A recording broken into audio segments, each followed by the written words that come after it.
we're now in the heart of Beaune. Yes, the heart of the domain. Heart of the domain with 10 different Premier Crus.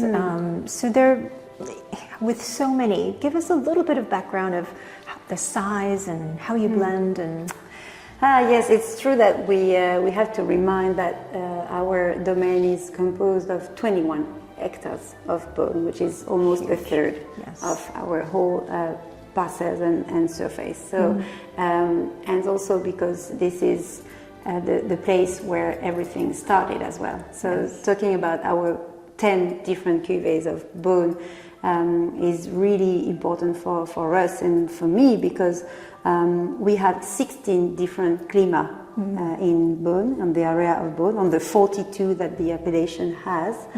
And as you know, now we since 2016 we separate the whole of them during the fermentation. So we can see the differences between les Grèves, les Bressandes, les Sans-Vignes, les Terons, and we can measure how what they can bring and what they do bring once we blend them to respect the tradition to compose our cuvée.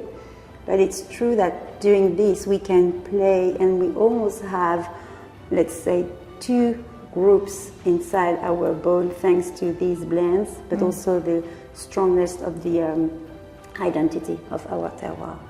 So I think we agreed on the one that we wanted to separate a little bit from each other. Yes, I mean, I think that there really is a consistency, first of all, among the 10, in that they have very good color, they have a wonderful freshness, really round, supple tannins, and some have more tannins for longer aging, and others are softer and a little bit lighter. But you know, depending on what it is that you know, a consumer is really looking for, earlier or late consumption, I think the Beaune Premier Crus here, in this vintage especially, really articulate their terroirs very, very well. And the blends as well, because as you mentioned, Ludivine, you're separating them, so you have more precision. Of course. And this is, I think this is where we can really have a big gap in terms of quality and also understanding for people once they will taste them. And we will feel the differences for these two ones. This is Les Grèves, yes, Les Grèves. Oh, I love the Les Grèves this year. These ones, we love these, are so concentrated, so deep. And we have some others like Maurice Drouin, Cuvée Maurice Drouin, Cuvée Rousseau des Landes, Dame Hospitalière, Guigonne de Salins. Elegant, really delicious, but balance and harmony is what really characterizes, you know, these wines. I think the depth of fruit that you were able to get in this vintage was really quite remarkable. Yeah, I think it was the things that we felt when we also tasted the berries, because we can talk about the phenolics maturity, but we also had this aromatics maturity. And the grapes, the fruits were tasting so good.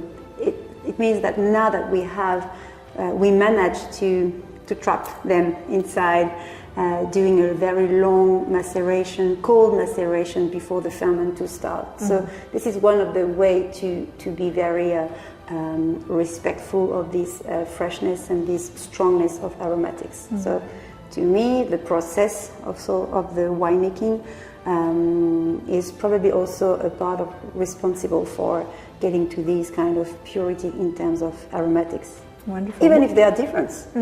For consumers, when did you start really separating the parcels within Beaune Premier Cru?